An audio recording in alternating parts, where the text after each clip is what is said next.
tuning a drum head is the hardest discussion I can have. It's not easy, but I will tell you this, it's all about preference.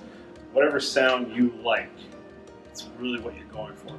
My suggestion is listen to drummers you like, try to figure out what their sounds are. Sometimes they'll post videos about tuning about their drums. So if you're really into that, do some research.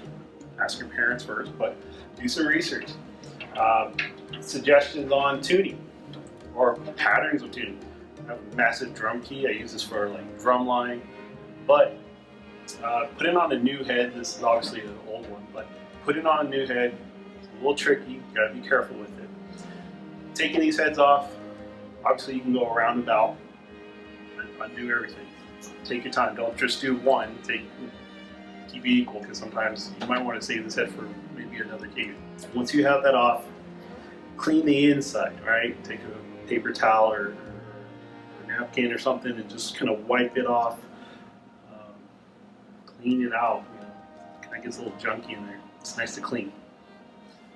Another thing you can do is once you're done, these lugs right here, these little compartments here, you take some little grease or chapstick or something to put it onto the screw, so when you put back the lugs, it's kind of seep right in. It won't like strip or anything like that. Putting the drum head on, obviously you want to figure out where you want to put your logo if you have a logo. Wherever you place it. Sometimes I like to keep the Remo part, or if I'm using Remo, all depends. Like I said, there's plain drum heads. Take a look, but Remo or Evans, whatever you like to do. I like to kind of keep it out of my way of the playing spots. I don't know, it's just kind of a thing. You can actually take a nail polisher. If you don't like this stuff, you can take a nail polisher, kind of put a little bit on it, and it comes right off. Pretty cool. Putting the head, I like to do a finger tighten first. So the most important thing, put that drum head on, make sure it looks good. Put the lugs on. Put some applications on there, and then finger tighten all the way around so it feels good. I like to kind of do the angles so across from each other, right? Kind of alternate, right? And once they're finger tightened, there's some cool devices out there, so be careful though. This is a bigger one, so if I do all the way, it's going to crank really strongly. You can do the small one. There's a thing called a dial. Yeah, there's a drum dial. I have one. It's a pressure. You put it on the drum head and it shows you the pressure points. Pretty cool. But when you're doing these, once your finger tighten everything, don't just like crank all the way through. Take your time, okay? So just do like a little turn and then star pattern. Where you were, just kind of mark it. You put your finger there, or you put tape there or something to mark where you were. Sometimes if I have a second drum key, I kind of leave it there. And then we go down, across from each other. It's just kind of equal equal. Let's keep it equal. And what are you doing from here to here? Tighten this, same way, same amount. Okay, if it's a quarter turn, do a quarter turn. And then go from the next one, and go across. And all of a sudden you're doing what we call a star pattern. And it'll get you back to square one again.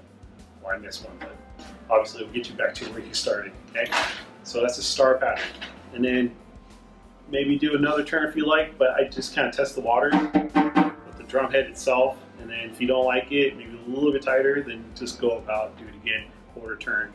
Don't start cranking it, just be patient with your drum. Whatever the drum you like, whatever sound you're trying to get at, that's what you want to do, be patient with it, okay? The bottom head is always the tricky one.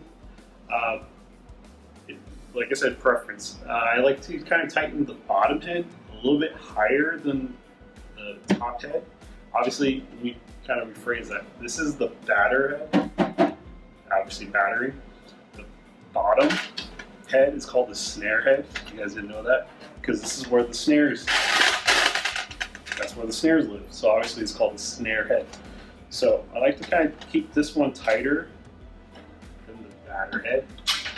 Just just my preference. But if you don't like it, like mess with it. My snares, I don't like to keep it too tight. I kind of like that little sound to it. So, but I can change it if I like, depending on the style I want to play. If I like a little jazz, I have a nice little sound. But if I want more like that kind of hip hop or rock, kind of tighten it so it's like nice and crispier. Okay, so doing these things, just you got to be patient with your drum.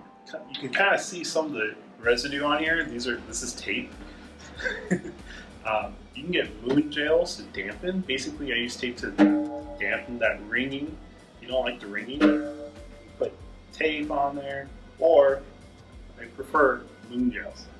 Put a moon gel. It's like a blue sticky. Sometimes I think it comes with different colors. Put it on there, and it kind of dampens the whole drum. It's really cool. Another trick: take your wallet or a credit card. If you got a credit card. If you don't have a credit card, Jamba Juice, still a thing? Yeah.